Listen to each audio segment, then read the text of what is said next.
Bonjour, c'est Magali Pénoël. Pour la Pénoël Valley, une très bonne question a été posée et je me suis dit que ça serait peut-être pas mal d'y répondre en vidéo. Alors, dans notre travail que nous avons fait avec le docteur Pénoël en aromathérapie quantique, dans le livre, on décrit trois huiles essentielles principales. Donc, le Kunzea ambiguïa qui vient donc de Tasmanie, le Fragonia agonis fragrans qui vient d'Australie, et enfin l'origan caliteri, qui est un origan doux, qui nous vient de Bolivie. Alors la question posée, mais pourquoi aller chercher loin ce que l'on peut peut-être trouver à deux pas de chez nous? Pourquoi toujours aller chercher à l'extérieur? Ne serait-il pas intéressant de consommer local? Alors ça, c'est une question qui revient souvent. Et je vais te donner la réponse que le docteur Pénoël donne en général. Il dit, quand tu vas consommer ta botte d'oignon ou ta botte de carotte, c'est évident que c'est bien de consommer local. Là, il s'agit vraiment de trouver des plantes avec des molécules uniques et s'il faut aller à l'autre bout du monde pour aller trouver la plante qui va permettre de soigner, de guérir ou d'accompagner le système immunitaire ou de pouvoir se débarrasser de certains virus, de certaines bactéries, eh bien, je n'hésiterai pas à aller jusqu'au bout du monde. Donc, la première réponse à cette question, pourquoi aller chercher loin ce qu'on peut avoir chez nous? La première réponse, c'est que on va chercher loin parce que justement, on ne l'a pas chez nous. Ça, c'est la première réponse. La sous-question à ça, c'est que là, on ne parle pas de manger des carottes et des oignons et de consommer local, on parle vraiment d'utiliser des huiles essentielles à des fins thérapeutiques. Donc c'est dans un autre contexte. Et il y a un autre intérêt également d'aller chercher ces plantes là-bas, c'est que il y a un taux d'ensoleillement qui est très particulier. Tu vois, par exemple, le Kunzea ambigua, souvent, quand nous on l'a découvert, ça remonte à pas plus de, c'était en 2006, je crois, quand on a commencé à travailler avec, on était dans donc, les premiers à vraiment découvrir les propriétés de cette huile essentielle et de travailler dessus. Eh bien, on s'est rendu compte qu'il y avait cette molécule dans le Kunzea ambigua qui s'appelle le bicyclogermacrène. Reste avec moi, n'aie pas peur, même si c'est de la chimie. Ce bicyclogermacrène, c'est vraiment le marqueur du soleil. Ça veut dire au plus il y a du soleil et au plus le bicyclogermacrène augmente.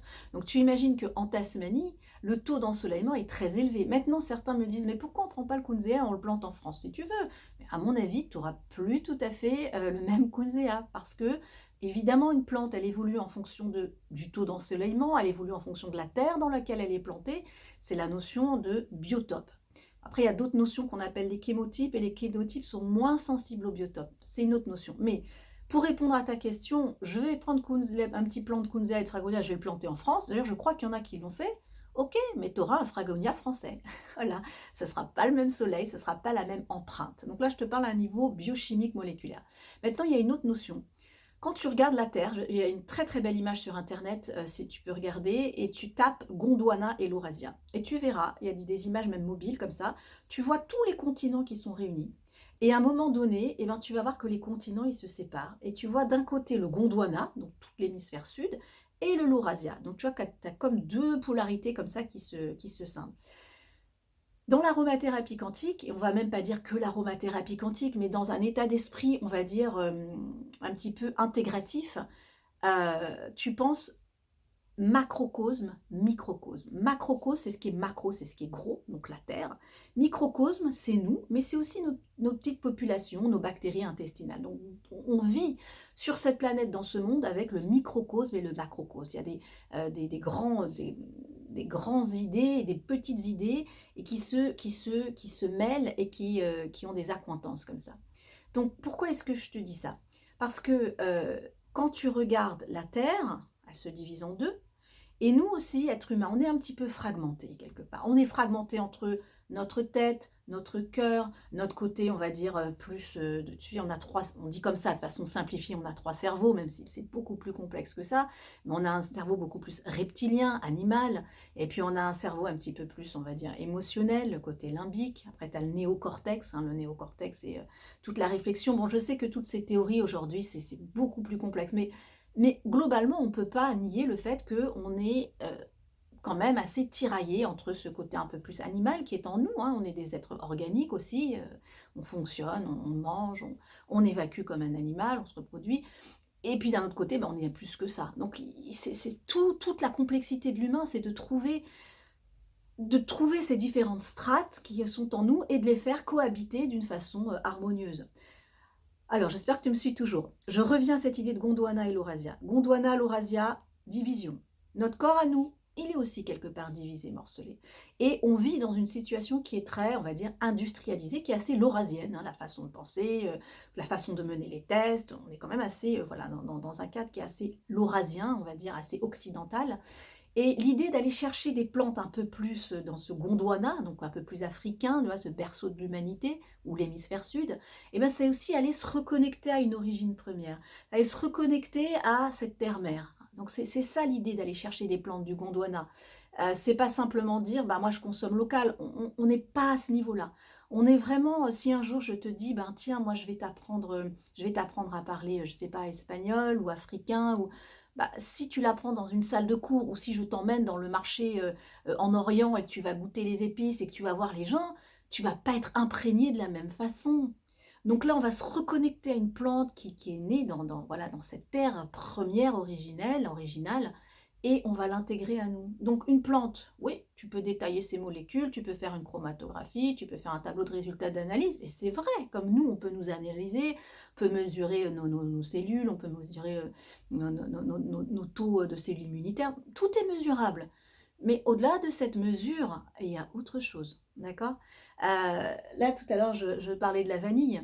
Je sais que le sens de l'olfaction, on dit, bah, le sens de l'olfaction, c'est une clé et une serrure. Voilà, c'est très technique. Bah, c'est pas si simple.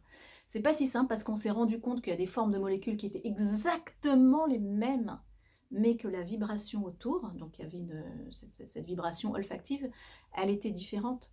Si tu changes la vibration olfactive, bah, tu sens autre chose. C'est des tests qui ont été faits sur des mouches, tu pourras retrouver les études qui ont été faites.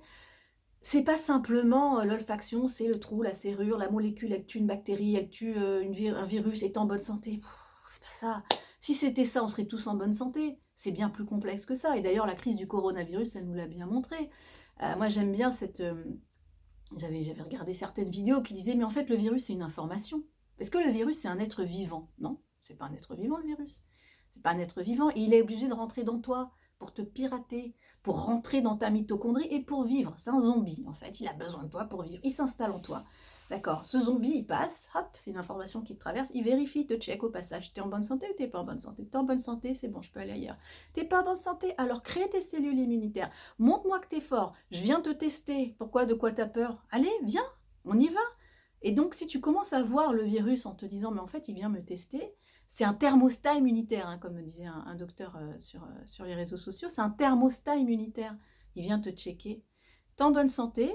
C'est bon, je m'en vais. T'es pas en bonne santé? Alors vas-y, crée les cellules qu'il faut. Bah, comme pour les enfants. Moi, je vois mes filles, là, elles ont la varicelle.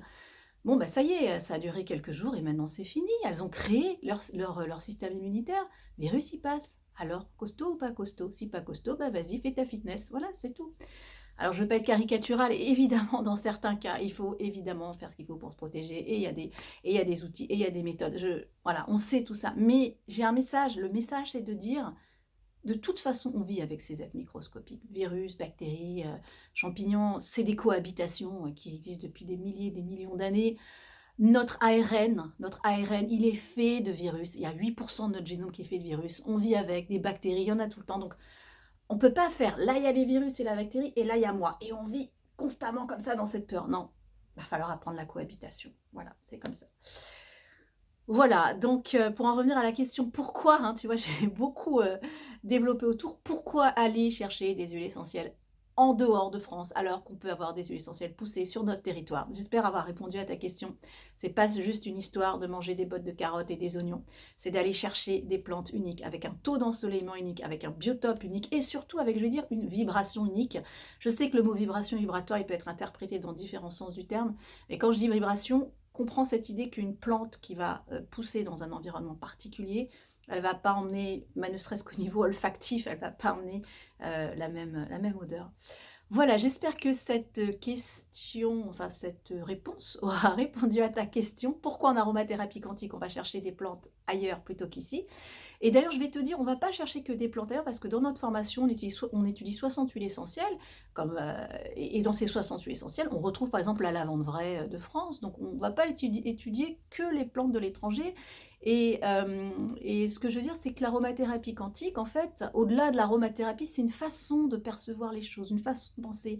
Moi, je suis en train de travailler sur les acides aminés en ce moment, tu pourras revoir mes vidéos dessus et j'appelle pas ça aromathérapie quantique. Par contre, j'ai récupéré un petit peu l'enseignement que mon père, docteur Pénoël, m'a transmis et cet état d'esprit, comme j'ai déjà dit, c'est du biohacking. C'est-à-dire observe la vie, regarde comment elle fonctionne et toi, après, applique-le dans ta vie. Tu verras les modèles aujourd'hui qu'on crée les modèles de tenségrité. Tape le mot tenségrité sur internet, tu verras, on crée vraiment des bâtiments en tenségrité. En fait, c'est basé sur le corps humain. Observe la vie, regarde comment les fourmis elles fonctionnent, regarde comment le monde il est structuré. Et toi, inspire-toi de la nature qui est juste magnifique. Et essaye de l'appliquer à toi. C'est ça le gros travail. Donc pour moi, l'aromathérapie quantique, c'est un produit, j'allais dire, d'appel, parce qu'on est spécialisé dans l'aromathérapie depuis 40 ans. Mais t'arrêtes pas là, parce qu'après, comme disent les Anglais, the sky is the limit. La limite, c'est le ciel. Ah, j'adore cette citation-là. Je te souhaite une très belle journée. Si la vidéo t'a plu, ce que j'espère, eh ben, t'hésites pas à mettre un petit pouce like, parce que ça nous fera monter l'algorithme, et il faut que ces vidéos soient accessibles à de plus en plus de monde. Donc, grâce à tes petits pouces, eh ben, cette vidéo, elle sera visible, elle sera répertoriée dans l'algorithme de YouTube, et ce sera accessible pour plus de monde. Merci beaucoup. Je te souhaite une belle journée et puis je te dis à bientôt et n'hésite pas si tu as d'autres questions, mais avec plaisir j'y réponds, avec grand plaisir. À bientôt et belle fête de fin d'année parce qu'on se retrouvera en 2021, hé hé, déjà.